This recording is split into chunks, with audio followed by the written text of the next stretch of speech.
Tellement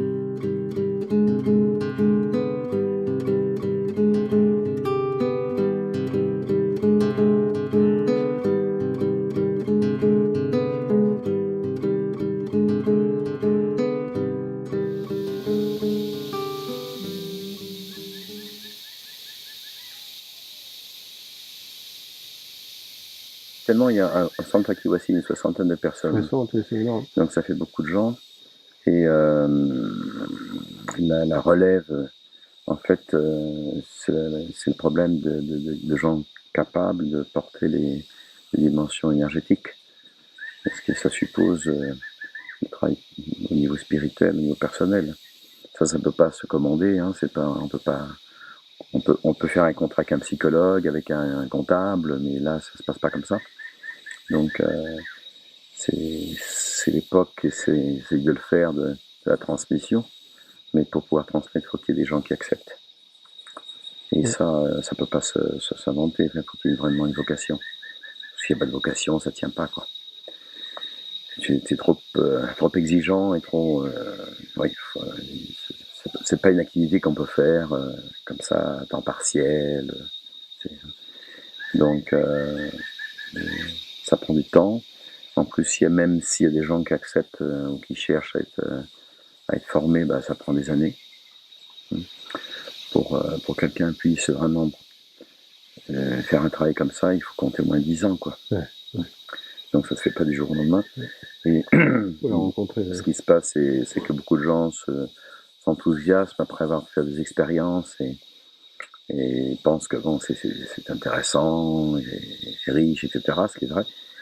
Puis après, au bout d'un an, 2 ans, voilà, commence à se dire, oula, mais ça c'est... Est-ce que j'ai vraiment Voilà, envie de faire ça laisse plus beaucoup de place pour autre chose. Ouais. Ça n'empêche pas d'avoir une famille et tout cela, mais c'est quand même, voilà, c'est très prenant et ça va être au centre des perspectives, du regard. Donc finalement, il y a beaucoup de gens qui abandonnent au bout d'1 an, 2 ans, et qui choisissent de faire des choses plus cool. Voilà, donc ça c'est bon, donc c'est une question de providence. Hein. Moi je compte sur la providence et puis c'est des choses qui nous échappent. Ce qui se passe à Takiwasi, ça dépasse Takiwasi. Tout s'est fait sur la base des inspirations, de visions, de rêves. Donc ça, c'est pas un projet qui m'appartient en propre, si j'ose dire. Alors, son devenir, c'est sûr que si demain, tout d'un coup, du jour au lendemain, j'étais plus là, ça poserait certainement des problèmes. Mais bon, personne n'est indispensable, hein, on croit toujours que... Et puis il y a des choses qui peuvent surgir. Donc je ne sais pas ce qui va se passer. Si c'est dans la volonté divine que ça se poursuive, ben ça se poursuivra. Sinon, ce sera quelque chose de transition, je ne sais pas. J'ai l'impression que ça m'échappe un peu.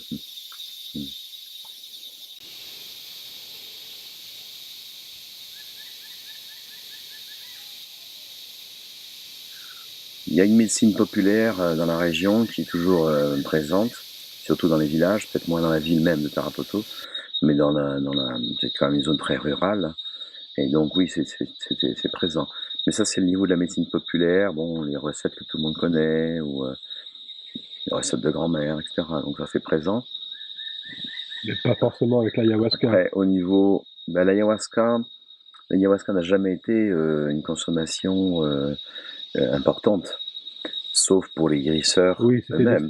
Mais pour les gens qui ne sont pas guérisseurs, c'était exceptionnel. C'était vraiment s'ils avaient un gros problème, ou une santé, ou une difficulté familiale. Donc, c'est l'endroit où on va quand vraiment il y a une crise ou une difficulté. Mais prendre comme ça de manière régulière la notion d'évolution personnelle, de travail sur soi, ça c'est propre aux Occidentaux. On recourt aux médecines parce qu'on est malade, parce qu'on a un problème, parce qu'on a une difficulté. Les Occidentaux qui viennent à Takiwasi, c'est les gens qui sont pas forcément des gens malades, mais qui ont des questionnements, qui ont des interrogations, qui ont des difficultés dans leur vie, dans leurs relations, dans des significations existentielles. Alors, ça c'est tout à fait différent. Hein. Donc les inquiétudes sont tout à fait différentes. Et il y a 3 niveaux dans la médecine traditionnelle, on peut dire en gros. Il y a cette médecine populaire qui est encore très présente, mais qui a le temps de disparaître parce par exemple, les accouchements se font de plus en plus à l'hôpital ou dans des centres de santé.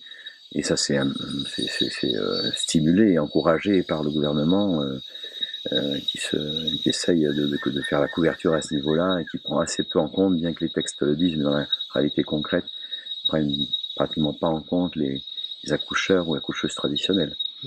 Donc ça tente à disparaître. Ça, c'est le premier niveau. Après, il y a le niveau de ce qu'on appelle ici les curiosos, les curieux, c'est-à-dire ceux qui sont un peu plus, qui connaissent un peu plus, soit parce qu'ils ont été malades et qu'ils ont appris à travers cette maladie, soit parce qu'ils ont une affinité particulière avec une plante ou certaines plantes, ils sont devenus un peu les spécialistes de cette plante. Donc ils en savent un peu plus que la moyenne, ils ont un intérêt particulier, voilà. C'est pas vraiment, c'est des guérisseurs, enfin bon, on va dire des petits guérisseurs, je sais pas comment le dire, hein. Et puis après il y a le troisième niveau où là c'est ce qu'on appelle maintenant en Occident le chaman, enfin, qui est le guérisseur, la personne qui vraiment a cette vocation et qui va, traditionnellement c'est des gens qui étaient des agriculteurs, des paysans, ils travaillaient comme tout le monde, puis le soir, rentrant chez eux, ils faisaient des soins, hein.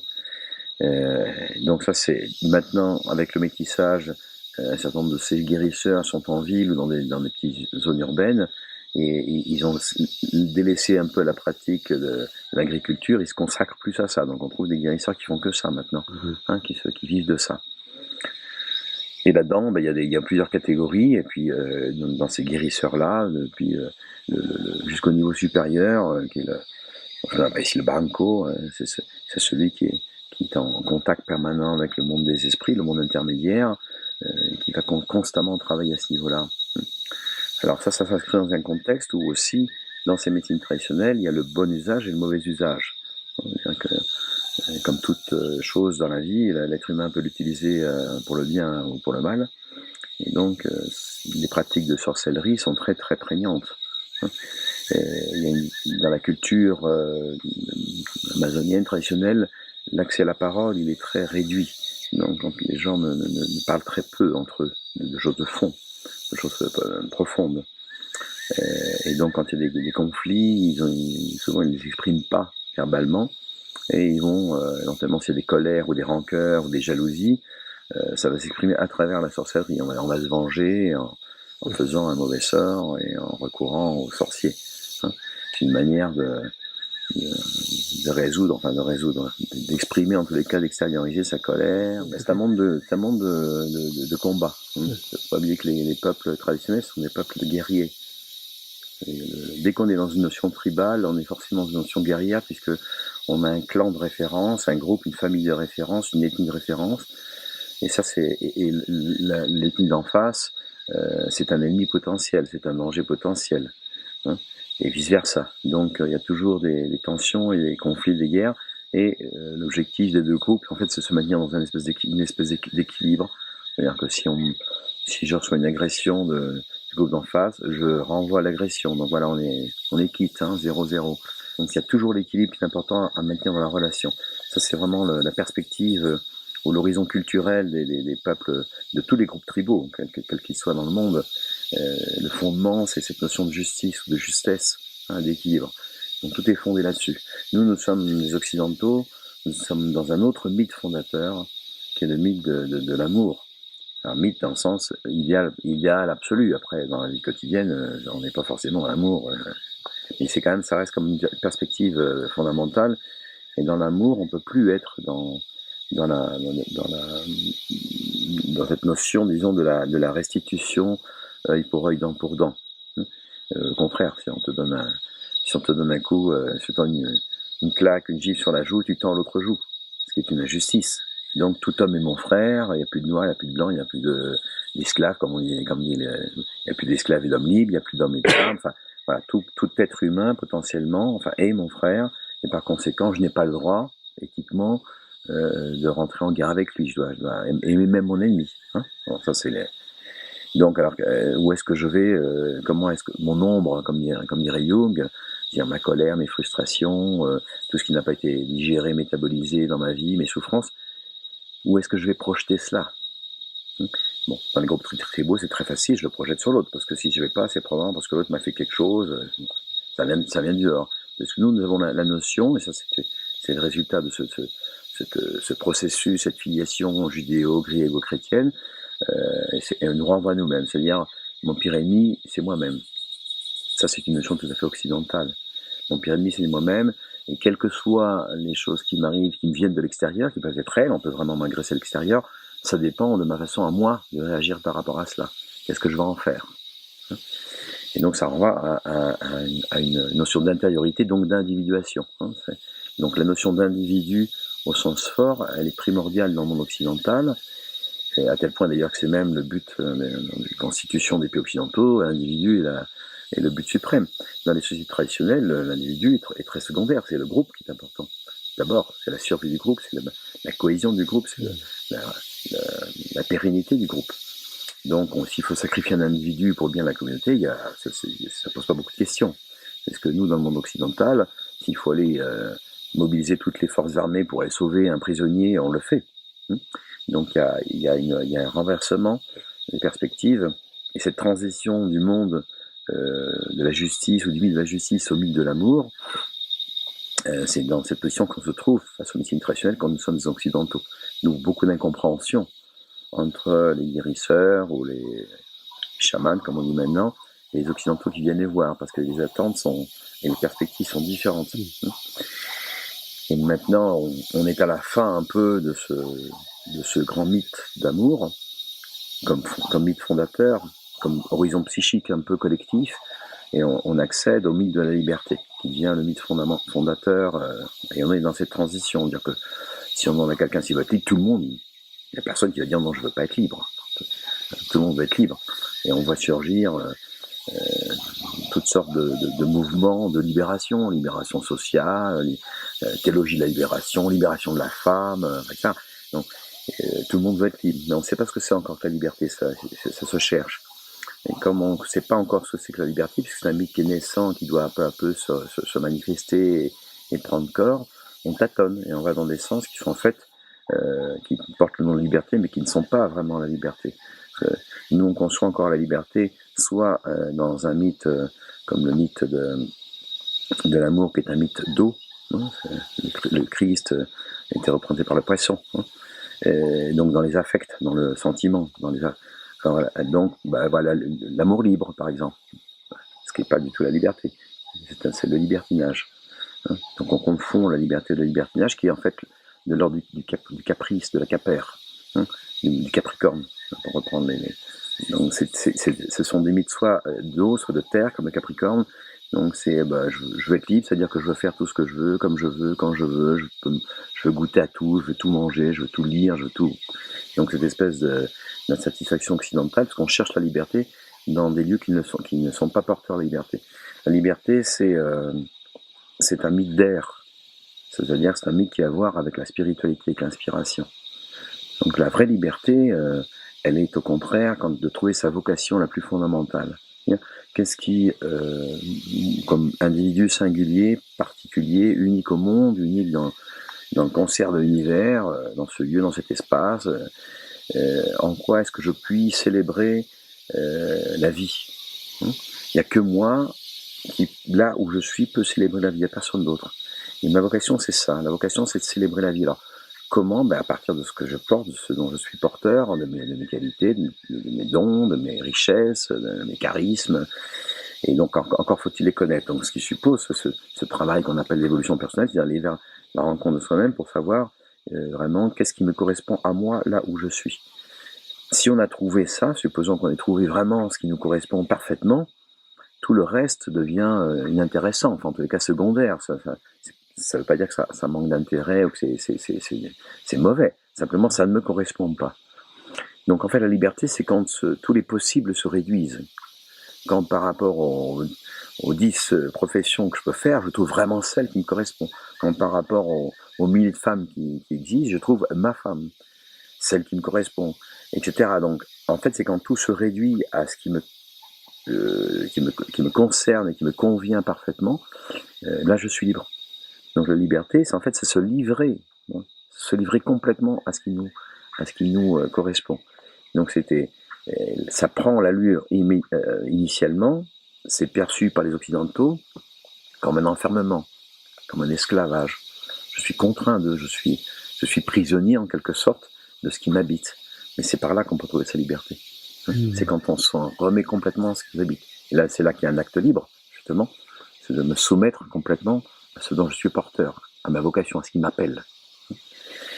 Donc on découvre ce que c'est que le mythe de la liberté, et ce faisant, on tâtonne, on va sur plein de fausses pistes.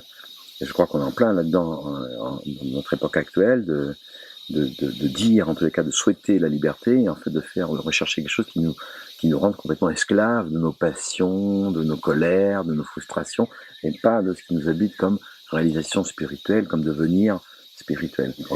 Donc on préfère qu'on nous dise ce qu'il y a à faire, on préfère qu'on soit être pris en charge. Être libre, ça veut dire qu'on est responsable et qu'il faut assumer aussi bien ses erreurs évidemment que ses succès, mais assumer et porter ce qui nous correspond aussi dans ce cheminement à la liberté. Il y a aussi la souffrance qui nous correspond, ou la croix, comme on dit, porter sa croix. Donc ça suppose quand même un peu de courage ou d'enthousiasme, enfin de prise de décision pour aller vers cela. C'est plus facile, apparemment en tous les cas, finalement de critiquer la société, le nouvel ordre mondial, etc. Je ne dis pas que ça n'existe pas, mais de critiquer tout cela, puis donc je peux rien faire, et ça c'est une démission qui est très dommageable. Donc il y a quelque chose à reprendre de l'enthousiasme et de la découverte de ce qui est vraiment, ce qui nous habite, et qui finalement est d'ordre divin, et qu'il faut s'approprier. Ce qui fait très peur. Je pense qu'on a beaucoup plus peur de Dieu que du diable.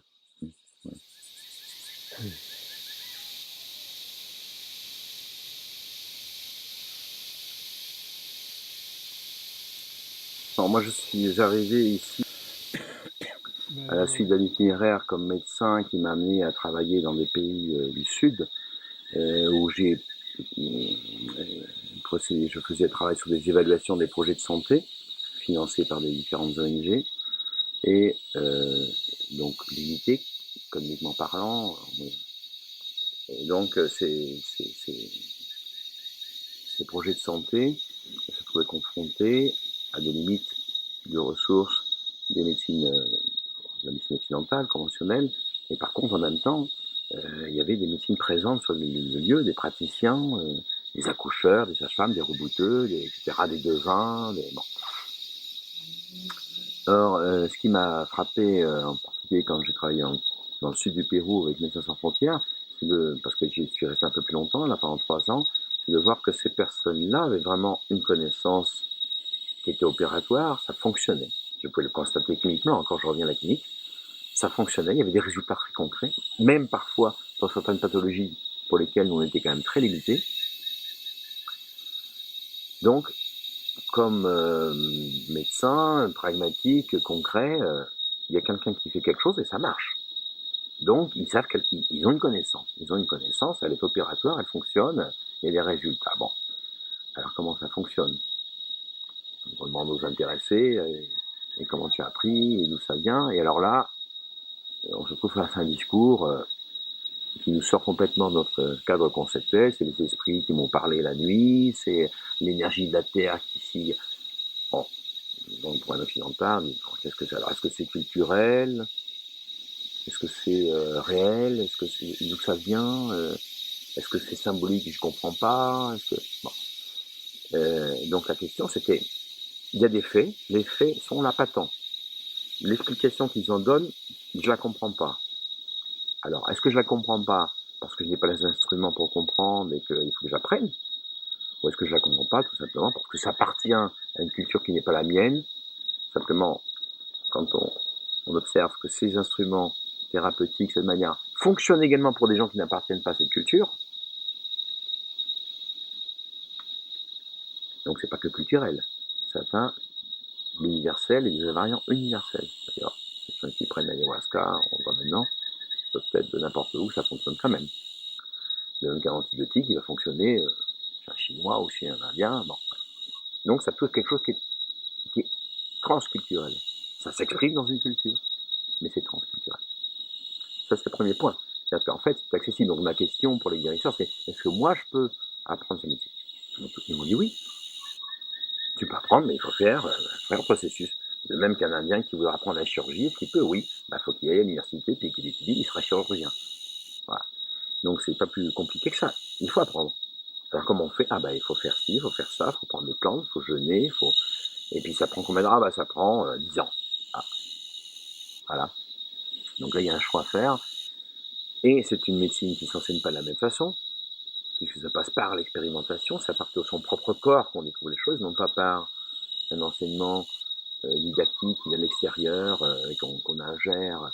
Non, il faut passer par l'expérience. Donc, évidemment, ça nous pose un problème, comme occidentaux, puisqu'on a appris, on nous enseigne depuis le départ qu'il faut être objectif. Et pour être objectif, il faut mettre de côté le plus possible sa subjectivité. Comme nous disent les guérisseurs, c'est sa subjectivité qui est un instrument essentiel de connaissance de ces médecines-là. Donc voilà, donc sortir d'un cadre conceptuel et est-ce que je me risque à aller vers un autre que je ne connais pas, ou je ne suis pas sûr, ou je n'ai pas encore de repères. Bon, heureusement, il y avait un peu de Jung par là, le christianisme de l'autre côté, qui permettait quand même quelque part de faire la passerelle et de dire qu'il y a quand même des cohérences, il me semble qu'il y a des cohérences à ce niveau-là. Et donc un jour, prendre la décision de je fais le pas, je vais essayer, je me risque. Et alors, les premières, ça a été... C'est un risque. Je pense que pour faire ce genre de choses, il faut être à la fois suffisamment désespéré, c'est-à-dire être frustré de voir que, bon, pour moi, C'est prêt à mourir aussi, non? Il y a un peu de cet ordre-là, oui, je trouve. mourir à quelque chose de soi, bien sûr, mais justement, il faut être assez désespéré. Quand on n'a plus rien à perdre, on prend des risques. Donc voilà, être un peu déçu, beaucoup déçu des enseignements de la médecine occidentale, dont je voyais la richesse, et je reconnais toujours d'ailleurs un certain nombre d'applications, tout à fait. Mais globalement parlant, comme je trouvais qu'il y avait une grande imposture, un grand mensonge sur les prétendus succès de la médecine occidentale, quand on est dans les hôpitaux, qu'on est au quotidien, là encore, qu'on prend des choses réelles, sauf si on est idéologiquement pris là-dedans, on est quand même obligé de se rendre compte que les maladies dégénératives, on ne sait rien faire, le cancer, on ne sait rien faire, ça ne fait qu'augmenter en quantité, c'est de plus en plus précoce, c'est un désastre avec des sommes fabuleuses qui ont été consacrées à la recherche là-dessus. La psychiatrie, les gens qui sont à vie avec par exemple, la psychiatrie, c'est désespérant. Quand même, il y a des choses où ça ne marche pas du tout, très mal. Toxicomanie dont on s'occupe, c'est un désastre. Bon. Donc quand même, un minimum d'honnêteté pour... Alors, et si ces gens-là savaient? Et quand je vois un patient délirant psychotique, selon les étiquettes occidentales, dont je ne peux rien faire parce que je suis dans les ondes et que j'ai simplement un petit peu de tranquillisant, de Valium, etc. Je dis, il y a un guérisseur qui paraît-il est fameux, allez voir cet homme-là. Et il y va, et un mois après, je vois quelqu'un qui vient normal, équilibré, en un mois, sans aucune médication. Alors un cas, oui, peut-être le hasard, guérison spontanée, suggestion, ça va une fois, 2 fois, 10 fois, c'est fini. Il y a quelque chose, ces gens, ils en y connaissent, franchement. Voilà. Donc, est-ce que je peux y accéder? Oui, tu peux accéder. Il faut que tu tu mettes de côté ton objectivité, ta prétention à l'objectivité absolue, pour faire intervenir ton subjectif, parce que c'est une voie de connaissance. Alors, on fait le pas. Donc, ce qui m'a amené jusqu'ici, je passe sur les détails. Et puis finalement, un jour, dire je vais prendre l'ayahuasca, puisque c'est ce qu'on me disait. Moi, on m'aurait dit, tu fais le poirier, j'aurais fait. Ces gens-là sont les spécialistes. Je mets de côté toutes mes préventions, je fais ce qu'ils me disent. Et puis au bout de quelques mois, au bout de 6 mois, j'arrête tout et je verrai où j'en suis. Est-ce que je suis encore cohérent? Est-ce que j'ai appris quelque chose? Est-ce que ça sert, etc. Faire le point, reprendre mes instruments rationnels. Et donc c'est ce que j'ai fait. Et la première session d'ayahuasca, pour moi, était tellement avec un guérisseur et ses patients dans une petite maison, assis par terre, un contexte extrêmement Et dès que j'ai commencé à sentir des choses bizarres au niveau des perceptions, je me suis dit, qu'est-ce que j'ai fait? Moi, j'avais jamais pris de drogue, ça m'intéressait pas du tout. Et je me suis mis dans un truc de fou, quoi. Donc une peur, la bonne peur de l'occidental qui va perdre le contrôle, qui est supposé avoir. Bon. Et, euh, et qui donc freine de ce cas de fer en disant non, non, non, non, pas question, c'est dangereux, je sais pas où je vais. Voilà. Donc première session, en gros, pour résumer, rien, sauf qu'à la fin, je voyais bon, autour de moi les gens qui vomissaient, d'autres qui pleuraient, etc. Et puis à la fin, tout le monde était normal, tout le monde était souriant, et tout le monde allait bien, et tout le monde était content. Et le seul qui avait l'air d'un idiot, c'était moi qui était là en disant j'ai rien vécu parce que j'ai eu peur. Donc une session d'échec, et bon, je peux pas rester là-dessus, quoi. Donc je suis revenu quelques jours après. Et puis là, j'ai pas eu le temps ni de freiner, j'ai été catapulté immédiatement dans cette expérience de modifier la conscience, dans une autre dimension de la réalité, qui est absolument une expérience très difficile, enfin terrifiante,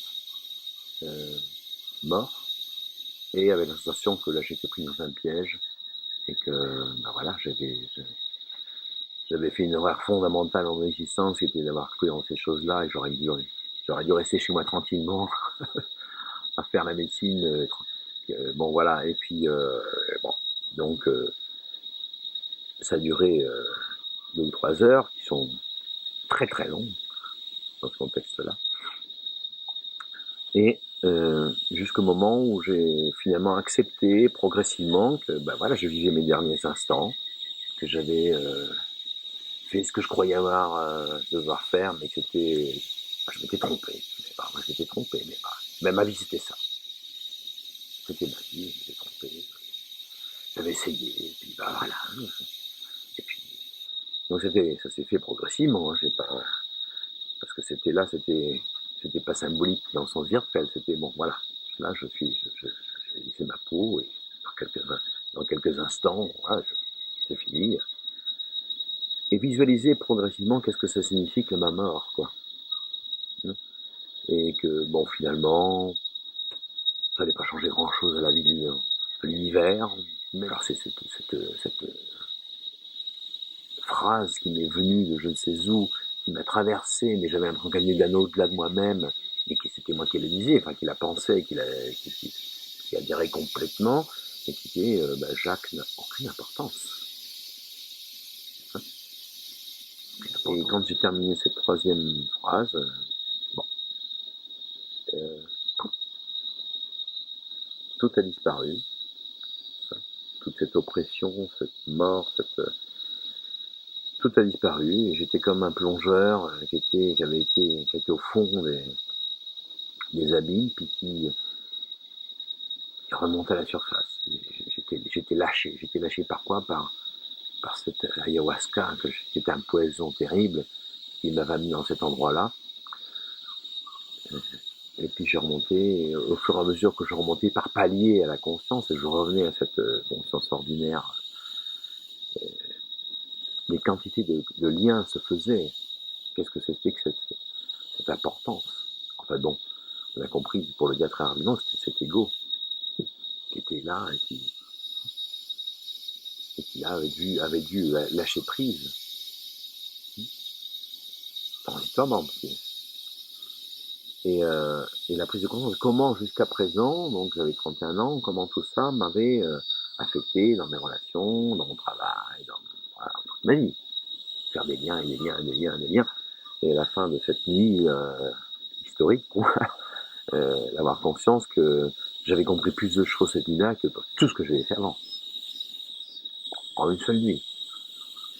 En me promettant jamais plus reprendre que c'est un truc pour les Indiens, c'est certainement pas pour les Occidentaux. Et après, bon, au fur et à mesure que l'effroi passait et que les bénéfices se manifestaient, les prises de conscience extraordinaires que ça m'a amené, illuminé, extraordinaire. On ne soupçonne pas la puissance de ces médecines-là, et à quel point ces gens-là sont arrivés à une maîtrise, à une intelligence des profondeurs de l'âme humaine. Évidemment, le jour suivant, je ne pensais plus qu'à une chose, c'était retourner parce qu'il fallait absolument que je comprenne davantage. Et on était poussé par une frayeur extrême, et que le lendemain, ben voilà, j'étais là, et tout était bien, et tout était surtout beaucoup mieux. Donc ça, c'était un petit peu disons, le voile qui se déchire. Non, oui, cette existence, cette dimension autre existe. On peut la vivre, on peut vraiment l'apercevoir, on peut voilà, pas simplement la concevoir, mais vraiment. Et en plus, elle est guérissante.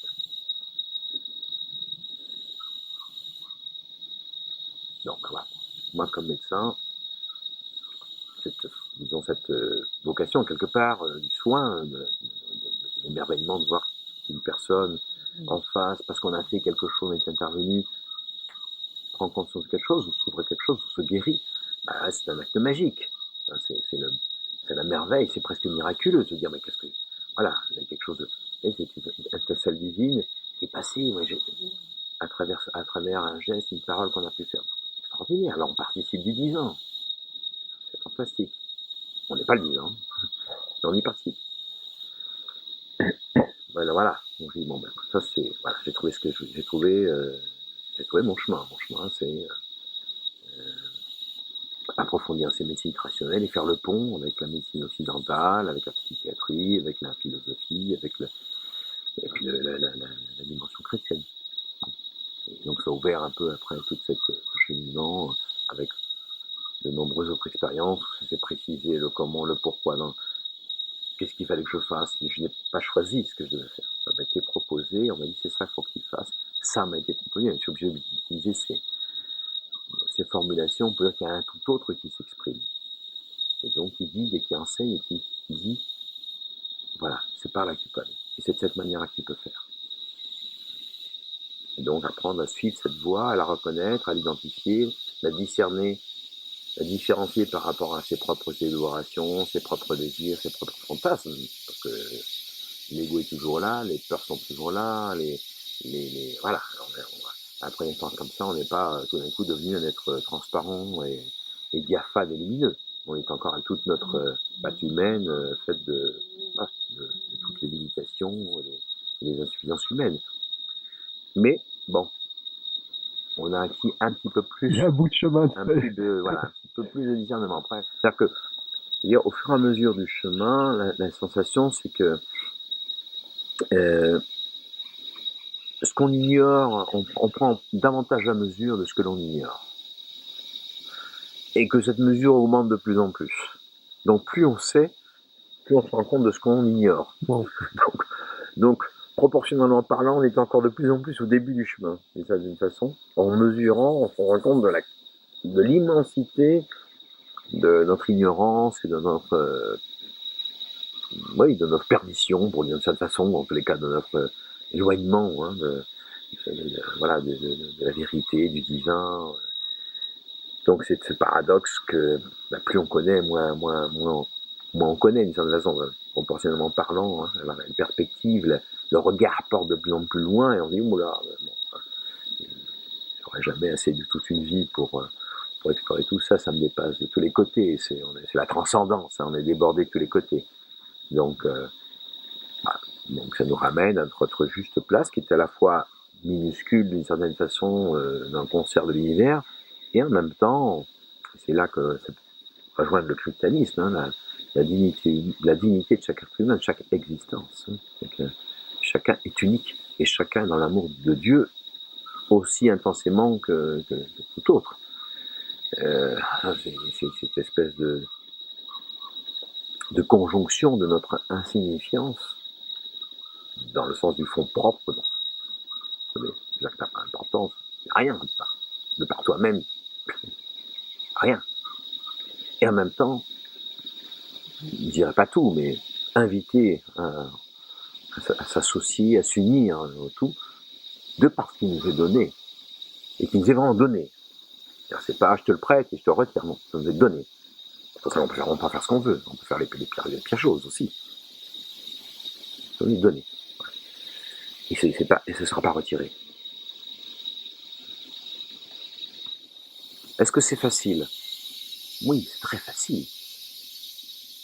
On accède à des choses extraordinaires en si peu de temps, simplement avec un petit vomi. Est-ce que c'est facile? Ah bah non, c'est très difficile en même temps. Parce qu'on se confronte. On se confronte aux angoisses les plus extrêmes, aux peurs les plus extrêmes, à nos limites les plus extrêmes. Donc, et alors, est-ce que c'est facile? Bah oui, parce que quand même, si on regarde a posteriori, on se dit quand même, bon, il suffit de quelques temps, puis finalement, je suis pas mort, puis le lendemain, j'étais très bien. Et quand on est quand on passe par l'expérience, voilà, ça peut paraître, on touche les limites, c'est du supportable, parfois, c'est pas toujours comme ça. Ça peut se faire aussi de manière beaucoup plus graduelle, ça peut prendre toutes sortes de formes, puis il y a parfois des séances qui sont purement des séances de bénédiction aussi, c'est pas toujours. Mais en tous les cas, les sauts qualitatifs, on va dire, passent par des moments où, oui, là, il y a des petites morts. Donc ce sont des morts successives. Des morts successives à chaque fois qu'on meurt. Alors, il y a un très beau conte qui s'appelle Ayahuasca, d'un écrivain péruvien qui raconte comment un enfant, c'est un enfant qui parle et qui dit « Mon grand-père partait dans la forêt ». Il disparaissait, alors il allait prendre de l'ayahuasca, il allait prendre pleurant, et puis il revenait, il me dit « Qu'est-ce que tu allais faire ?» Il dit « Je suis allé apprendre à mourir ». Et il dit « Pourquoi ?»« Ben pour vivre ». « Ah bon ?» Et il dit « Un jour, mon grand-père n'est plus revenu. » Et là, j'ai su qu'il vivait pleinement. Donc voilà, on se prépare à mourir. Ce sont des petites morts successives pour le grand passage, dont on évidemment ne peut pas savoir comment il se fera, mais c'est un apprentissage de ce que c'est que la vraie vie à travers les morts successives.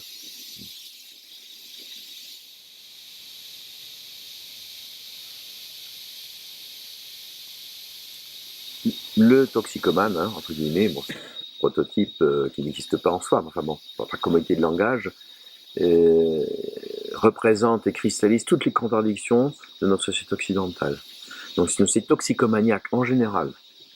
C'est-à-dire qu'il y a une recherche du bien-être ou de ce qui pourrait constituer des solutions pour nous à l'extérieur, vers la consommation. Comme substance, ça peut la consommation en général.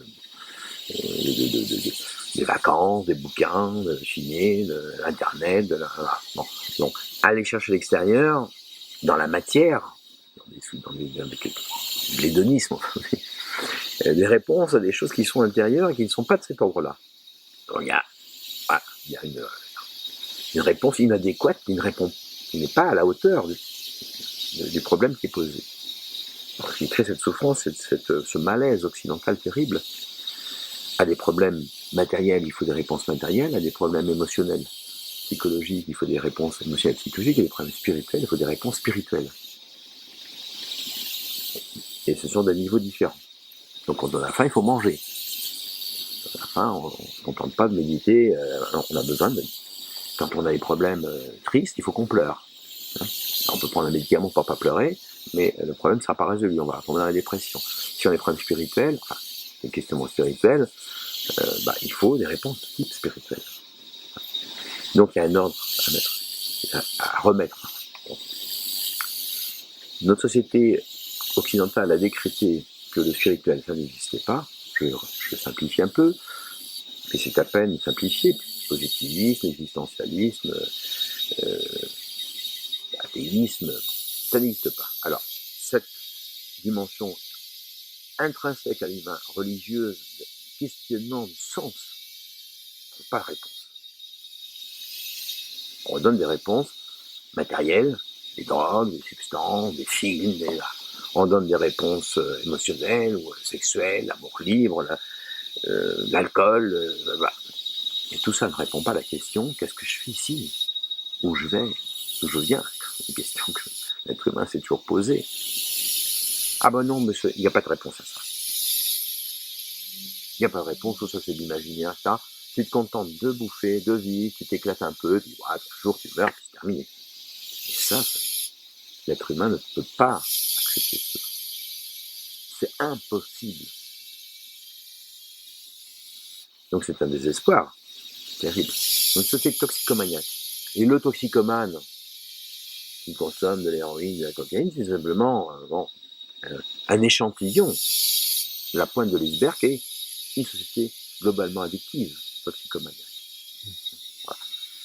Donc cette réponse qui est faite pour les patients toxicomanes, classiquement toxicomanes qui prennent des substances aussi, en fait c'est une réponse qui est la même pour l'ensemble de la société occidentale qui est malade, la toxicomanie étant propre à la société occidentale. Il n'y a pas de toxicomanie dans les peuples traditionnels. Il n'y en a pas, sauf après leur contact avec le monde occidental. Les aborigènes, quand les problèmes avec l'alcool, ou les Indiens, les réserves canadiennes, etc. Toutes les toxicomanies, les grandes toxicomanies, viennent de plantes médicinales profanées et mal utilisées. Voilà. La coca, c'est une plante médicinale extraordinaire. Le tabac, c'est la première plante médicinale de l'Amazonie. Le pavot, etc. Donc c'est une profanation, un détournement, un mauvais usage de plantes qui sont des plantes guérissantes, des plantes médicinales, c'est bien utilisé. Donc le cannabis est une de ces plantes médicinales. Il y a des textes, j'ai eu l'occasion de voir des textes de la médecine sida en Inde qui remontent à 3000 ans, qui sont écrits sur des feuilles de palmier, qui parlent du cannabis comme plante médicinale. Donc, sauf qu'il y a, là encore, des lois.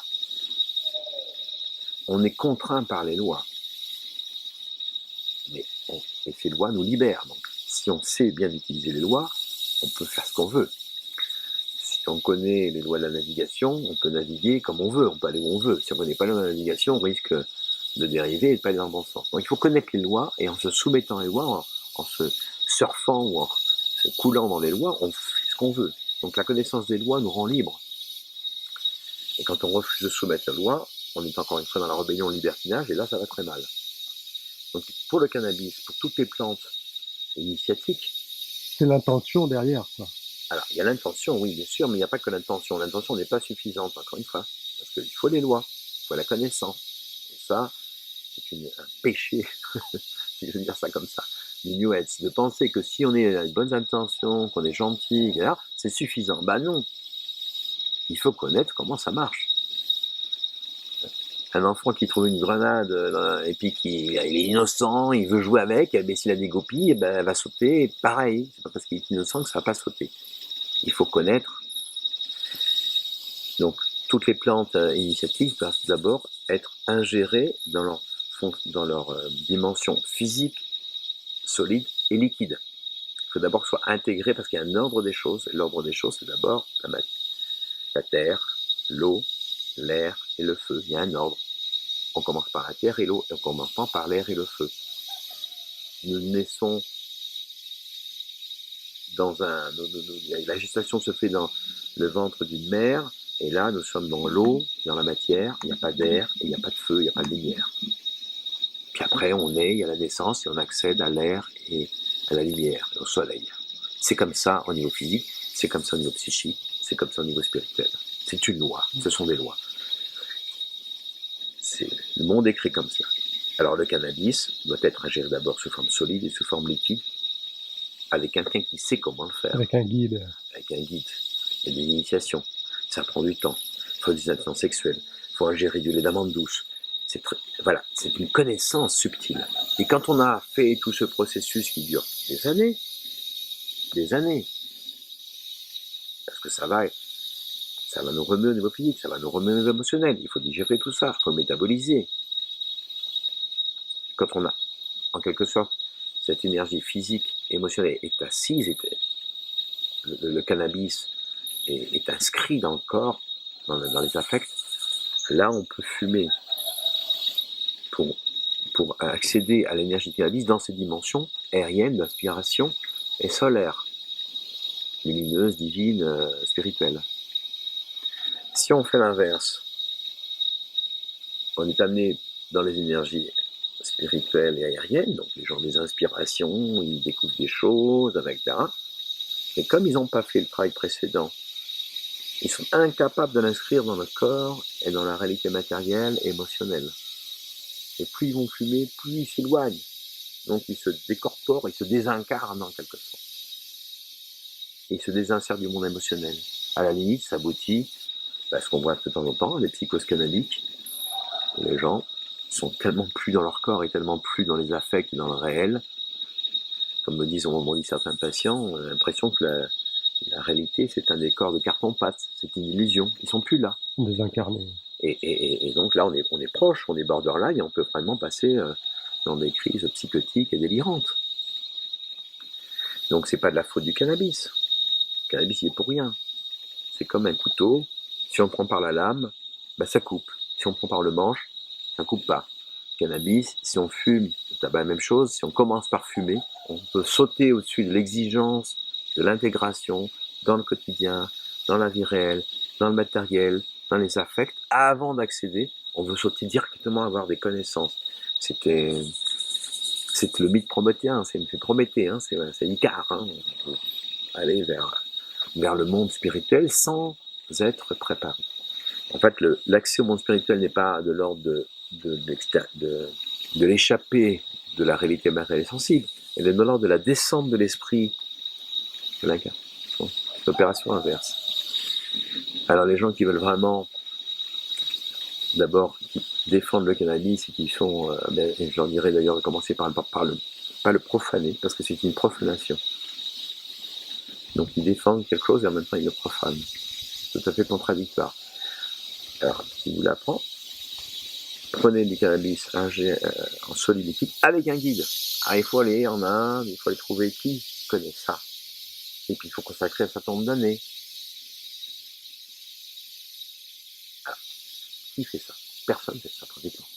Ah bah là, oui, il y a une exigence, bah oui, on n'accède pas aux vérités spirituelles et au monde comme ça. Il y a un coût à payer, il y a un effort à faire et ça nous protège. C'est fait pour nous protéger de notre folie.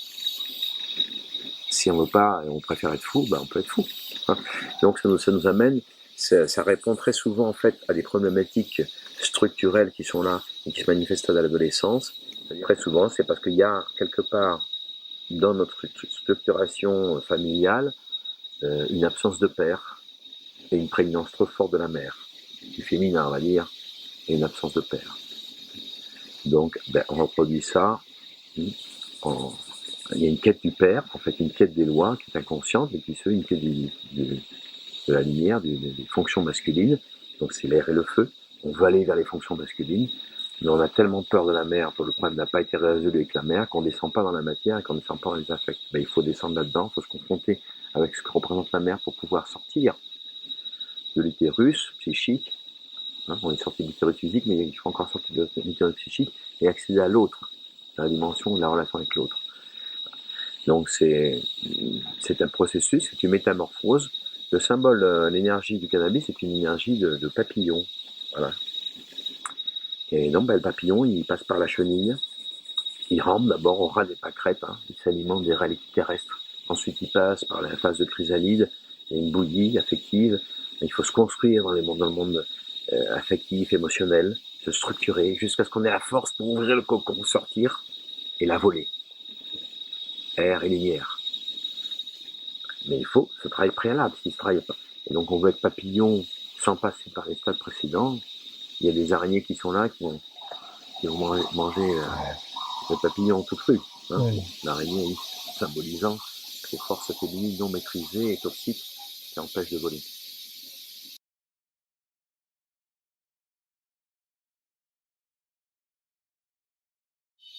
On veut dire que dans le Christ, tel que moi je le comprends en tous les cas, il y a plusieurs fonctions, et on va dire 2 pour simplifier un peu les choses. C'est l'annonce de la bonne nouvelle, la prédication, que le monde est bon, Dieu est bon, vous êtes sauvés si vous suivez mes pas, voilà, tout est. Et cette prédication, elle est toujours précédée, c'est ça qui est important de regarder, elle est toujours précédée par la guérison et par le soin. Donc Jésus va de village en village, il marche beaucoup, et qu'est-ce qu'il commence par faire quand il arrive dans un endroit 6 heures du soir, eh bien c'est des soins. Il guérit les gens, il impose les mains, il chasse les démons. On voit ça à toutes les pages du Nouveau Testament.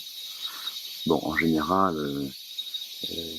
on peut dire que l'Église, d'une manière générale, est pas très à l'aise avec cette notion-là, donc on en parle peu, où les prêtres, lors des homélies, ont tendance à sauter à pieds joints au-dessus de ça parce qu'ils ne savent pas trop quoi en faire. Et Ensuite, quand les gens sont libérés, quand les gens sont guéris, alors là, ils accèdent à la prédication, donc il va parler. Et le lendemain, il va dans la synagogue, ou sur les places, et il parle, et il prêche, et il enseigne. Donc il y a d'abord, une première période, c'est pour qu'on puisse écouter, pour qu'on puisse entendre, il faut d'abord se guérir. Il faut d'abord se purifier, il faut d'abord être nettoyé.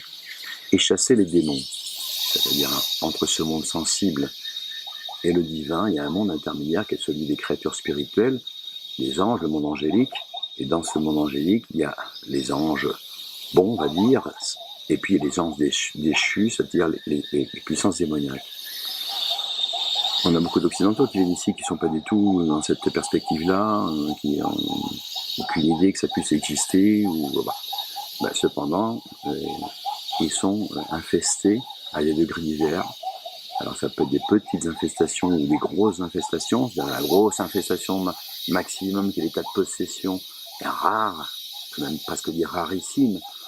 C'est ce qui est véhiculé par les films, et donc, comme ça arrive extrêmement rarement, on considère que ça n'existe pratiquement pas. Mais l'infestation au quotidien est mineure, ou plus ou moins, elle est permanente. Nous, on voit ça tout le temps. Je peux dire que tous les jours, je vois des cas comme ça.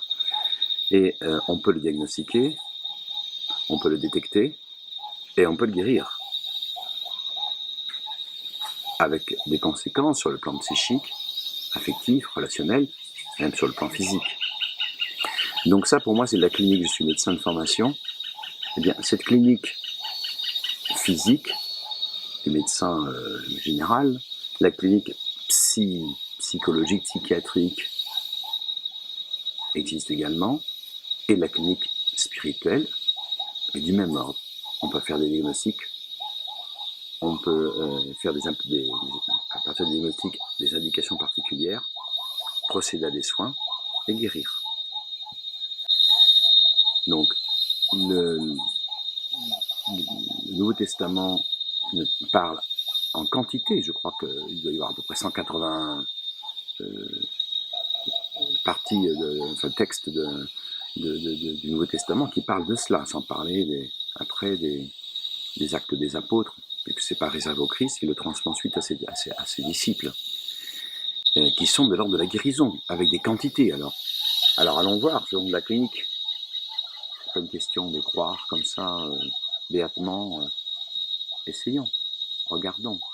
Et bien, quand on regarde et quand on fait la clinique, effectivement, donc pour moi, c'est une valeur de la certitude. On est dans un monde complètement infesté.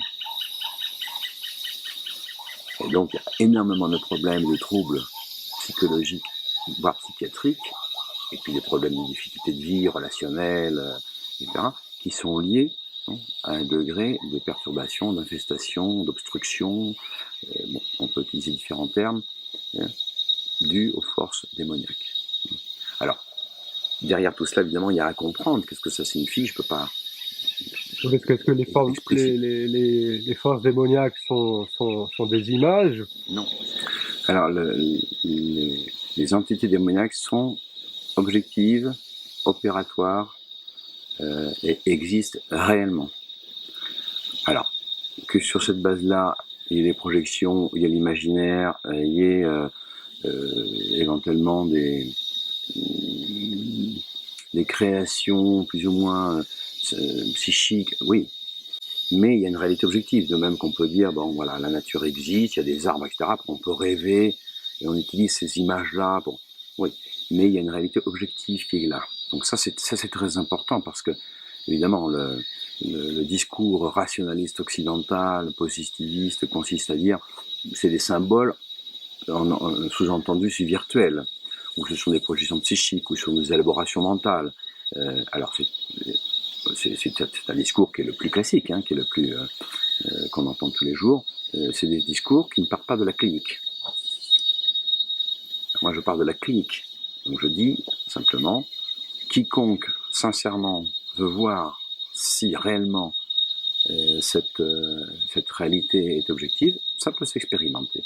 De même que si je dis il existe des micro-organismes, on me dit, mais c'est de l'ordre de l'imaginaire, il n'y a pas de micro-organismes, je regarde, je ne vois pas. Bon, on va prendre un microscope, et tu vas regarder. Donc on a besoin de médiation, en quelque sorte, qui permettent d'amplifier, de prolonger en quelque sorte nos sens, et de pouvoir voir que si, les micro-organismes existent, même si on ne les voit pas à l'œil nu, et qui donc font partie de l'invisible pour le commun des mortels. Bien, les démons font partie de l'invisible pour le commun des mortels, bien que certaines personnes les perçoivent dans certaines situations, mais il suffit de prendre les moyens d'amplification, donc les plantes en particulier servent à ça, mais il n'y a pas que les plantes. Tous les états modifiés de conscience induits, donc ils vont élargir la conscience, et ça, toutes les traditions possédaient des techniques de ce style-là, à travers la danse, à travers la musique, à travers le rythme, à travers le jeu, à travers l'isolement sensoriel, donc soit des hyperstimulations sensorielles, soit des hypostimulations sensorielles. On découvre la même réalité, quelles que soient les cultures. La seule culture qui a décidé que ça n'existait pas par un espèce d'acte mental, un a priori arbitraire, à partir de Descartes, on va dire, mais qui déjà se préparait avant, c'est qu'on décrète que tout ce qui ne se voit pas n'existe pas. Alors ça, c'est une pensée en fait, alors c'est très pratique pour faire des avions, pour construire des choses. Dès qu'il s'agit de la conscience et du monde spirituel, c'est une pensée qui est extrêmement pauvre, qui ne tient absolument pas en compte même ce que la science, sans parler de la foi ou de la religion, ce que la science même découvre à travers la physique quantique, la mécanique quantique. On sait très bien que au-delà de nos perceptions immédiates, il y a beaucoup d'autres choses qui existent. Tout le monde a conscience d'avoir des sentiments et d'avoir des pensées. Elles sont pas objectivables immédiatement, on ne peut pas les mesurer. Et pourtant, c'est une réalité qui peut être expérimentée par tous. On se trouve dans la position un peu symétrique. On reproche à l'Église d'avoir nié l'existence de l'héliocentrisme, par exemple, que la Terre tournait, il suffisait de regarder dans la lunette pour s'apercevoir que c'était vrai. Mais non, on ne peut pas regarder là-dedans puisque c'est contre la théologie supposée. Donc je ne regarde même pas dans la lunette. On est maintenant dans cette situation inverse, c'est que la science ou les scientifiques disent non, ça n'existe pas. Donc je leur dis, regardez dans la lunette c'est les plantes, par exemple. Ah non, c'est pas possible. Donc c'est des postures idéologiques et qui nient même la clinique. Ça peut s'expérimenter. Et c'est d'autant plus important que, bon, si c'est pas une question philosophique, après tout, bon, c'est pas très important, mais l'existence du monde intermédiaire et du monde démoniaque affecte la vie quotidienne de tout le monde. Une grande partie des problèmes psychiatriques, ce sont des problèmes d'infestation démoniaque, qui ne sont pas reconnus, pas identifiés. Alors on procède à une contention médicamenteuse, ça fonctionne, on contient les gens, ils sont dans une espèce de camisole chimique, ils bavent un peu, ils sont un peu abrutis, ils ne ressentent plus grand chose, et le problème n'est pas résolu pour autant. Dès qu'on va enlever cette contention chimique, ça ressurgit parce que simplement c'est décontenu de manière artificielle. Donc ça donne une perspective et un éclairage absolument extraordinaire sur l'époque qu'on est en train de vivre et puisque vit l'être humain de manière générale, c'est-à-dire cette existence, cette incarnation où nous sommes au sein d'un combat spirituel, d'un grand combat spirituel. Et que nier le combat, c'est pas résoudre le problème, au contraire, c'est devenir la proie, d'autant plus facile de ces entités dont on nie l'existence. Donc je crois une prise de conscience qui est absolument urgente et nécessaire.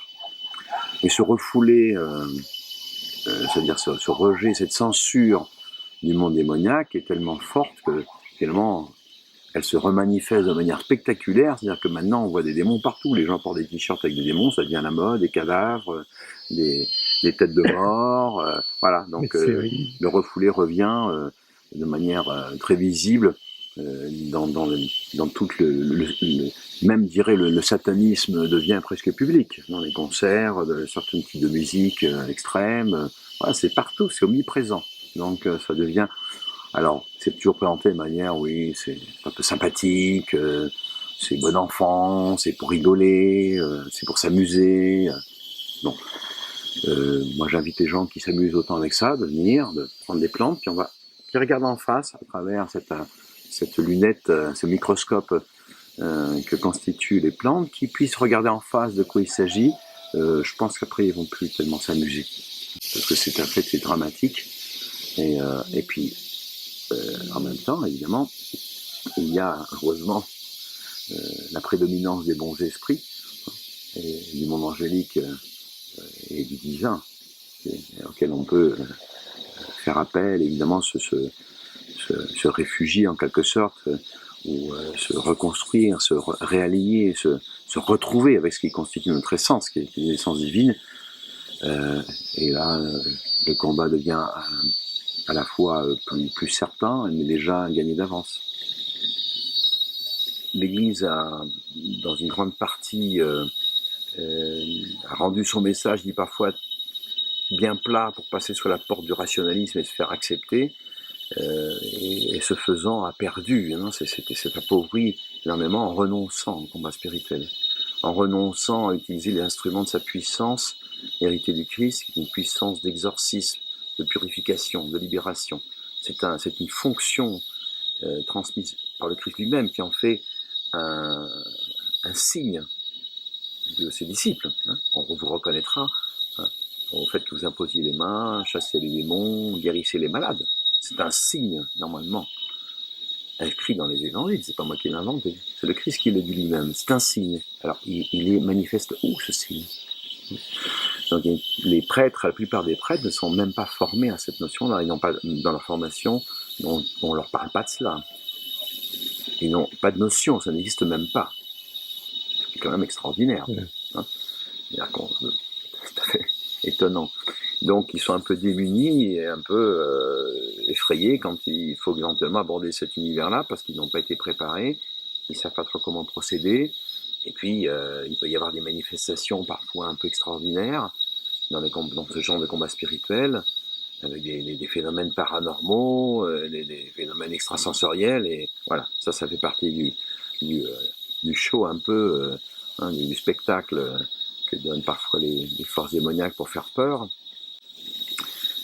Donc je pense qu'il y a un manque de préparation. Heureusement, bon, il semble que depuis quelques années, il y a un retour et que ça commence certainement dans tous les cas d'évêques, et même le pape actuel a reconnu l'association d'exorcistes, et enfin, voilà, c'est en train de reprendre un petit peu de terrain, de revenir, mais bon, c'est encore assez élémentaire pour l'instant, et il y a un manque de travail théologique aussi dans ce domaine-là. Nous essayons, par exemple, de permettre à des psychiatres et à des prêtres, ou prêtres exorcistes, ou prêtres qui travaillent de religieux qui travaillent dans le domaine de la délivrance, de se rencontrer. Il y a un cloisonnement tellement important entre la psychiatrie, ou tout ce qui est de l'ordre de la psychothérapie, et le monde religieux. C'est un clivage pratiquement. Donc ces gens ne se connaissent pas, ne se parlent pas. Alors, et je pense que là, il y a ces espaces comme ceux que l'on propose à Takiwasi, c'est l'occasion, ça peut être l'occasion pour un certain nombre de personnes d'avoir une expérience mystique. Alors, je sais que quand je prononce ce mot-là, ça peut générer toutes sortes de suspicions, parce que la mystique est devenue suspecte. Alors, qu'est-ce que c'est pour moi? C'est un contact direct avec le monde spirituel.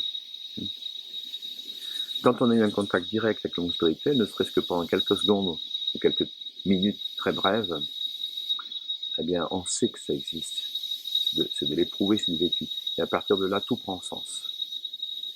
Et donc, je pense qu'il faut une espèce de démocratisation de la mystique, parce qu'on considère pratiquement que la mystique est réservée à quelques êtres exceptionnels qui sont nés pour ça, qui sont des gens hors du commun, mais que bon, pour le commun des mortels, évidemment, ce n'est pas du tout ça. Et malheureusement, souvent l'Église ou les Églises, qui devraient avoir cette fonction d'amener, de conduire les gens à avoir cette relation avec le divin, très souvent jouent le rôle d'obstacle, malheureusement, hein, ou de prévention par rapport à ces expériences-là.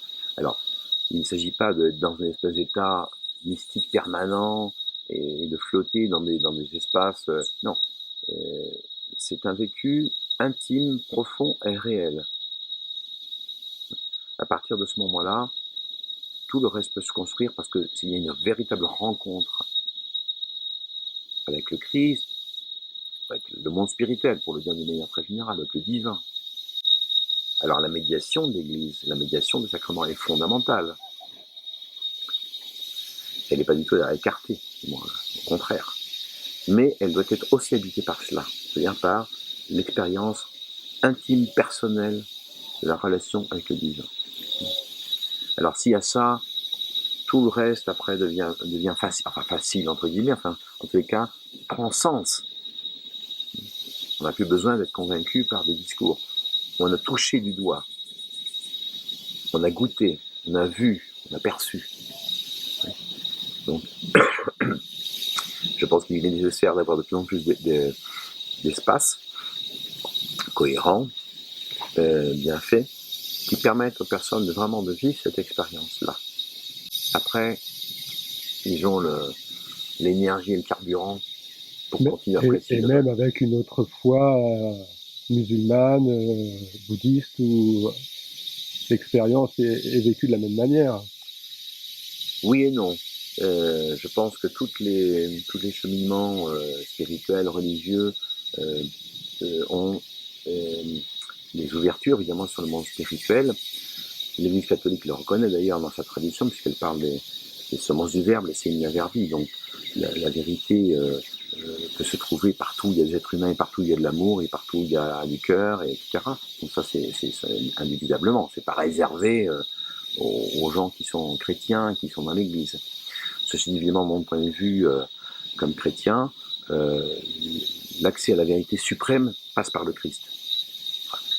Donc, alors bon, il faut aussi, ça demanderait des développements. C'est-à-dire, ça ne veut pas dire, comment dirais-je, appartenir à un club, un espèce de club qui s'appelle l'Église catholique, et si on n'a pas son ticket d'entrée, bah voilà, on tardera. Non. Mais, et surtout si on est ailleurs. Mais il faut restituer la dimension d'un Christ qui est un Christ aussi cosmique, qui est un Christ universel. Le Christ, c'est pas simplement Jésus de Nazareth il y a 2000 ans. C'est pas une histoire qui a eu lieu il y a 2000 ans, puis bon, alors on fait un petit peu, on repasse un peu des thèmes historiques. C'est une actualisation permanente et qui est le Christ est l'alpha et l'oméga, il est au début et à la fin de toute chose. Donc il faut retrouver la dimension du Christ cosmique, du Christ alpha oméga, du Christ universel, du Christ comme fondateur du monde. Comme relire un peu le prologue de Saint Jean. Par lui, tout a été fait. Alors là, c'est différent. Donc on peut le retrouver à la racine de tout élan humain qui se tend vers Dieu. Donc, je pense que l'Église catholique veut dire universelle, pas parce qu'elle aurait une prétention à la mondialisation, mais parce qu'elle participe, elle exprime en quelque sorte, elle est en quelque sorte l'essence même du corps mystique. Est-ce que les autres ne disent pas la même chose, les autres religions? Non, il y a, je pense, des différences fondamentales. Alors, je pense que dans le contexte actuel, où on est dans une espèce de tolérance, une pseudo-tolérance, qui serait, bon, tout le monde il est bon, tout le monde il est gentil, et tout ça c'est pareil, tout ça c'est la même chose, tout ça c'est dire la même chose, des mots différents. Oui et non. Au niveau de l'expérience intime de l'individu qui est bon, qui est sain, qui est généreux, qui pardonne, etc., oui. Mais au niveau de ce qui est la transmission dans la relation Christ à travers les sacrements, à travers l'essence, non. Il y a une différence fondamentale.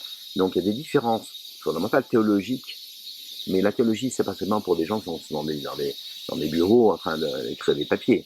C'est ce qui constitue aussi l'essence même de la foi. Donc, on ne peut pas nier les différences. Nier les différences, c'est pas la tolérance, c'est de l'intolérance. C'est gommer, c'est faire comme si ça n'existait pas. Non, je suis tolérant justement parce que je reconnais que là, je suis différent ou je ne suis pas d'accord, mais ça ne m'empêche pas de te respecter, et de t'apprécier, de t'aimer, voilà.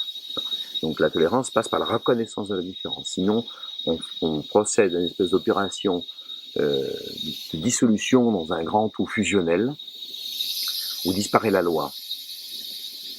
Ça, c'est la tendance New Age, moderniste, actuelle, où voilà, tout est la même chose, un espèce de grand magma indifférencié, où comme ça tout le monde est d'accord, puisque finalement, tout ça c'est la même chose. Non. Le Christ le dit lui-même, il suffit de regarder les évangiles, c'est une pierre d'achoppement, c'est un signe de contradiction. Un signe de contradiction. Le père prend en conflit avec ses enfants, les enfants avec les parents, etc. Parce qu'il faut choisir. Il y a des moments où il faut se prononcer. Donc quelque chose qui est de l'ordre de trancher.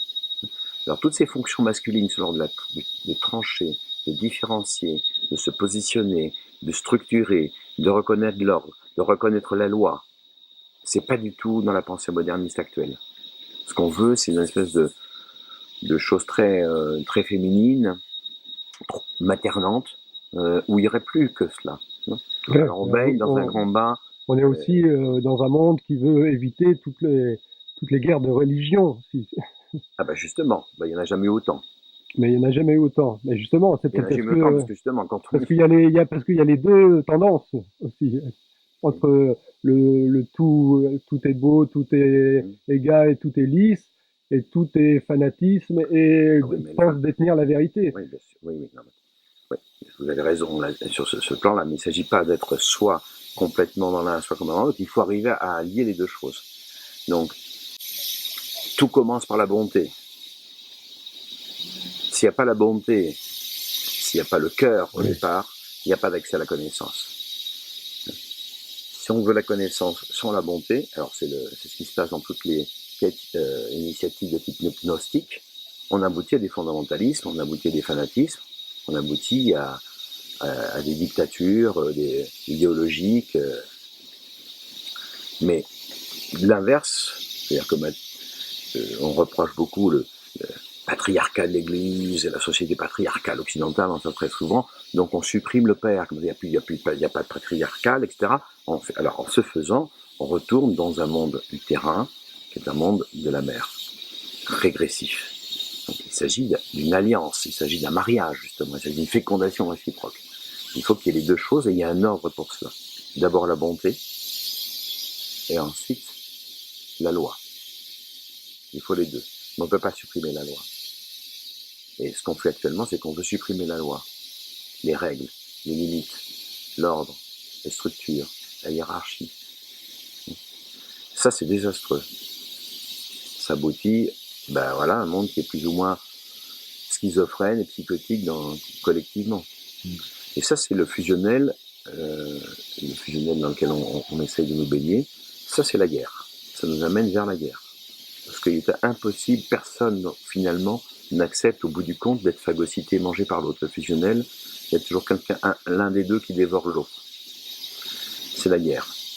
Et donc, je pense que la résolution de ces choses-là, enfin de ces difficultés, à mon avis, passe par l'expérience. Si on reste au niveau des discussions, des débats d'idées, on peut tout dire, ça coûte pas très cher, on peut être dans l'imaginaire, voilà. Il faut sortir de l'idéologie pour aller vers l'expérimentation. La foi, ça s'éprouve. La foi, c'est pas une adhésion imbécile et qu'on ne sait pas faire se dépouiller de son sens critique, se dépouiller de son intelligence. C'est au contraire appliquer son intelligence à partir et dans l'expérience, dans le vécu, pas désinsérer son vécu. Sinon, effectivement, on peut délirer, on peut être en délire et l'imaginaire le plus complet. Le plus grand danger, probablement, c'est ça, c'est l'imaginaire religieux. Il n'y a pas de limite à l'imaginaire religieux, on peut tout dire, tout, n'importe quoi. Alors, il faut le confronter au réel. Confronter au réel, c'est par exemple, est-ce qu'on peut soigner, guérir à partir de la puissance spirituelle? Ça peut se voir, c'est prouvé, c'est évalué. Est-ce qu'on peut concevoir, accéder à un Christ qui n'est pas seulement un Christ théologique, très loin, là-bas, quelque part, mais qui est vécu à l'intérieur et qui permet de transformer la vie?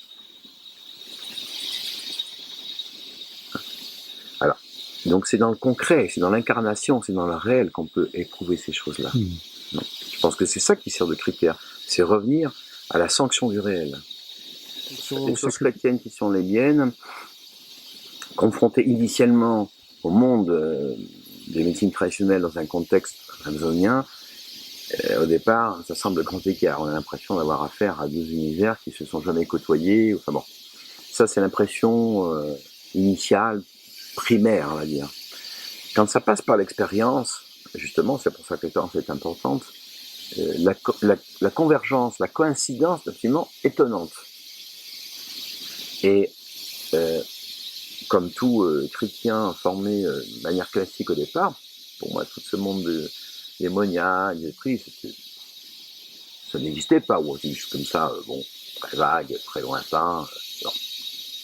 Et tout d'un coup, en relisant les textes, non seulement du Nouveau Testament, mais même de l'Ancien Testament, on est frappé des quantités de coïncidences qui se manifestent et qui opèrent, quelles que soient les personnes, quelle que soit leur religion, quel que soit leur sexe, quel que soit leur âge, quel que soit leur itinéraire de vie, on trouve toujours les mêmes choses. Après, qui se déclinent selon les personnes.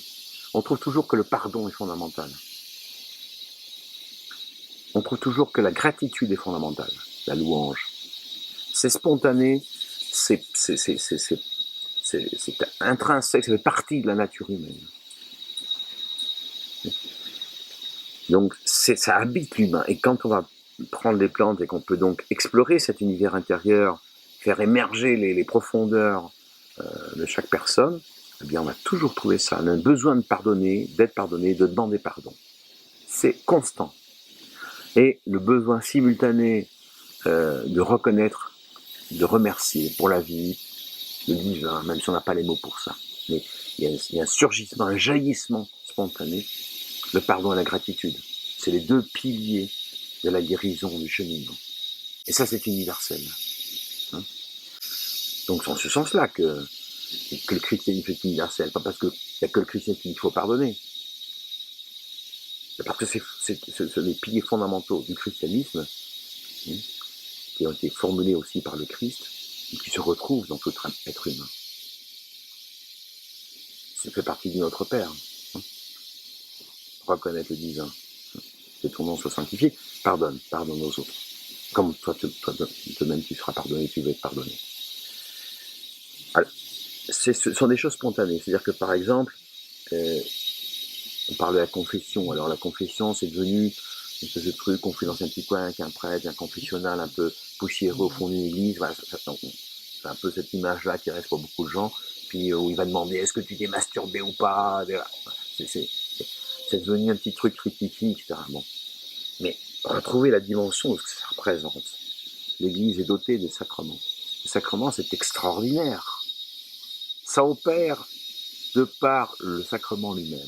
Même si le prêtre, ce jour-là, il n'a pas bien dormi, ou il a peut-être pris un coup dans le nez, il a pris un peu de... Le sacrement opère, c'est un cadeau extraordinaire, c'est-à-dire que ça va opérer quelles que soient les circonstances, avec la seule condition qui est la sincérité de cœur. Ah non, ça fait un minimum. La consécration, à partir du moment où la liturgie est faite correctement, c'est opératoire. C'est au-delà de la personne même du prêtre dans ses limitations humaines. Ce sont des choses extraordinaires quand on essaie d'y penser 5 minutes. Ça, c'est dans le christianisme. Avec deux choses importantes que je pense qu'il est important de souligner, c'est que très souvent le catholicisme a été mal vécu, mal enseigné ou est mal digéré, et on lui reproche deux choses. Beaucoup de choses, mais enfin deux choses essentielles. De rejeter le corps, répression de la sexualité du corps, et d'être culpabilisant. Il y a la culpabilité. Alors ce sont exactement les deux, je dirais les deux caractéristiques du catholicisme, qui sont exactement l'inverse. C'est-à-dire que c'est la seule religion de l'incarnation. Dieu s'incarne. Le corps est un temple sacré. C'est pour ça qu'il y a, attention, la sexualité, la nourriture, tout ce qui touche le corps doit... On est en train de nous dire, ton corps, c'est pas un bout de barbac, etc. C'est un temple sacré. Ton corps est sacré. C'est pour ça qu'il y a un certain nombre de choses à faire attention. Ben, c'est mal pris. On préfère désacraliser le corps parce qu'on en fait ce qu'on veut. Donc c'est une religion de l'incarnation, à tel point que le Dieu lui-même s'incarne. Et ça passe par une résurrection des corps.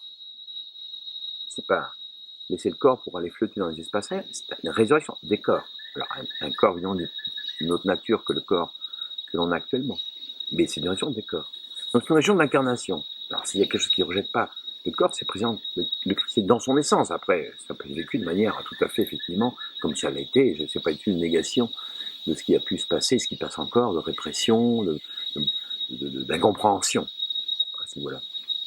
Et deuxièmement, culpabilisant. C'est la seule religion où il y a un sacrement, où le pardon est immédiatement donné. J'allais presque dire, ce qui serait un peu une caricature, on fait bien un distributeur automatique. Dès qu'on reconnaît ses erreurs, ses fautes, ses oublis, etc., et qu'on, oui, pardon, immédiatement pardonné. Est-ce que ça passe avant tout par soi, par le... Ça passe par la reconnaissance, évidemment, de l'erreur ou de la faute. Voilà. Alors, culpabilisant, non. C'est déculpabilisant. Déculpabilisant dans le sens, ça ne veut pas dire vous faites rien, vous êtes responsable, non. Justement, vous êtes responsable. Alors on dit oui, me comprends, c'est ma faute, c'est ma très grande faute, ça enfonce les gens dans la... C'est une incompréhension totale.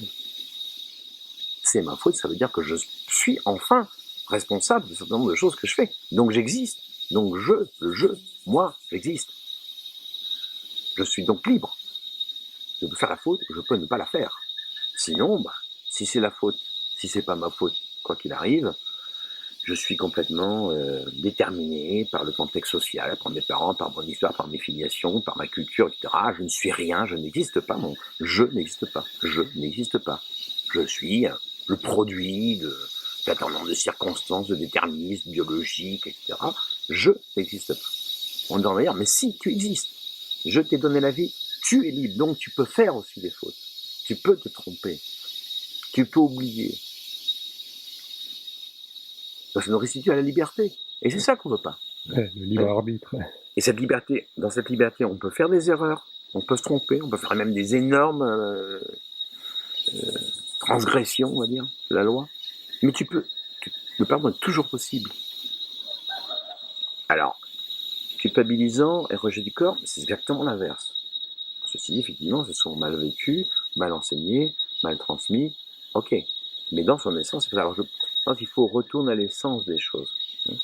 Et en fait, mon impression et ma sensation, c'est que beaucoup de gens sont en guerre contre l'Église, ou contre une image de l'Église, ou contre les transmissions qui ont été faites dans leur enfance, dans leur contexte familial, où ils ont vu une hypocrisie, ou en tous les cas, une distance entre ce qui était dit et ce qui était fait, et donc ça devient insupportable, et ils le rejettent, ça se comprend. Mais j'ai l'impression de ne pas jeter le bébé avec l'eau du bain.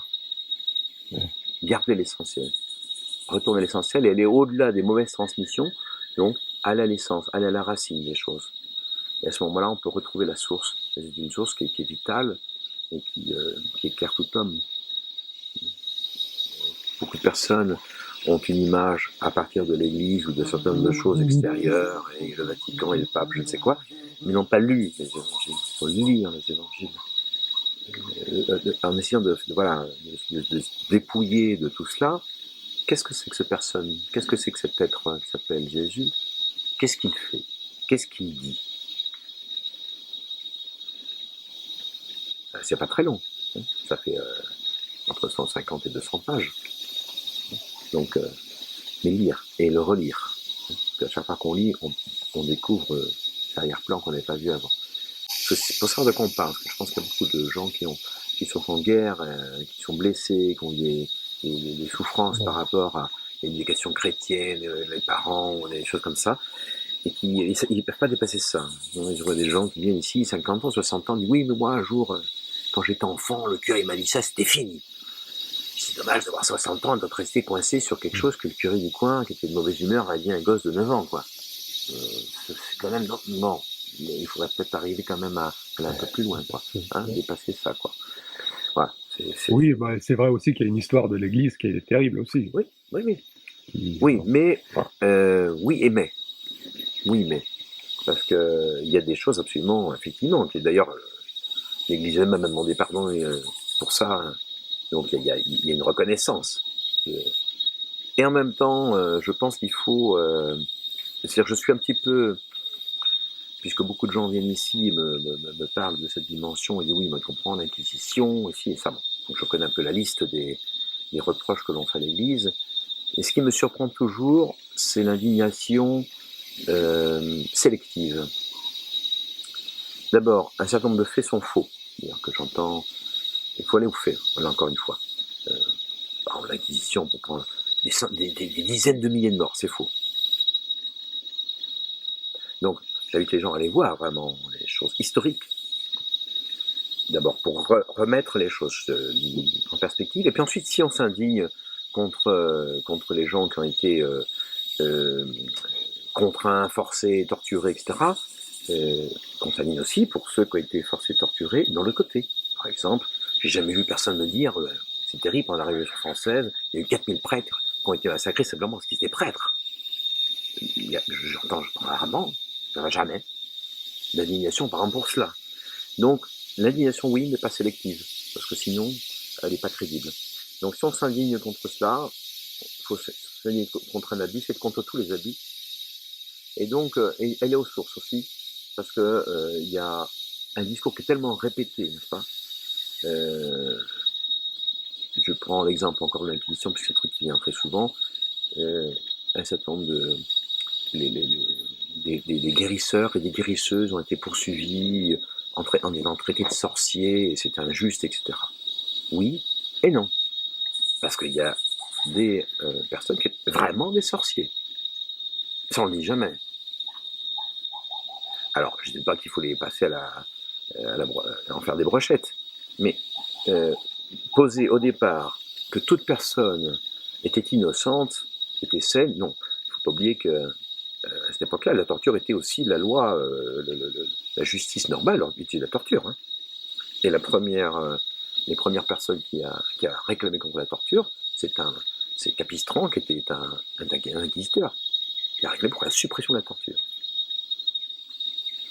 Que l'Inquisition, c'est le départ de l'instruction. Avant, quand il y avait des problèmes, savoir si une personne disait la vérité ou pas, c'était l'ordalie. Donc, ben, on fait l'épreuve du feu ou l'épreuve de la noyade, et puis on voit si vous crevez, si vous êtes coupable, et puis sinon, si vous êtes innocent. Et là, on est passé à l'instruction. L'inquisition, ça veut dire instruction. Donc, notre justice actuelle, avec les instructions, faire une enquête, une instruction, des témoins, etc., ça vient de l'Inquisition. Alors, il faut remettre tout ça en perspective, que les choses sont plus complexes qu'on les présente. Les films en noir et blanc avec les bons d'un côté, les méchants de l'autre, ou les Indiens, pour prendre un autre exemple, les Indiens purs, en harmonie absolue avec la nature, et que les Espagnols sont venus avec leur christianisme, etc., ont détruit. Ce sont des images d'Épinal qui sont fausses. C'est faux. Il faut prendre les textes, voir les bains de sang à l'occasion des fêtes à Mexico, des grands princes mayas, c'était des milliers de personnes qui étaient sacrifiées pour la fête du prince. Alors est-ce que ces gens qui veulent revenir vers une espèce d'indigénisme pur seraient tout à fait d'accord pour qu'on commence à sacrifier Et donc il faut remettre un peu, je crois qu'il faut qu'on sorte d'un esprit un peu simpliste, rousseauiste, dualiste, hein, qui fait que l'Église est noire et le monde non ecclésiastique est blanc. Bon, ça, quand même, il faut qu'on sorte un peu de ce genre de discours qui sont primaires, qui sont faux, et puis restituer un peu, comme je dis, une indignation qui soit non sélective, s'indigner pour tout, personne qui souffre, toute injustice d'un côté d'un autre. Alors là, bon, c'est plus crédible. Voilà, donc ça c'est pour une invitation à approfondir et à sortir. On est dans un monde complexe, on est dans une pensée complexe, comme dirait Edgar Morin, et à une pensée complexe ou à un monde complexe, il n'y a pas de réponse simple et simpliste. Donc, une invitation à sortir du film hollywoodien des bons et des méchants, et tous les bons seraient d'un côté, tous les méchants de l'autre. Je pense que parce que la frontière passe pas entre les bons et les méchants, elle passe entre les gens qui cherchent vraiment la vérité et ceux qui ont renoncé à faire. C'est un beau mot de conclusion. Merci beaucoup, Jacques.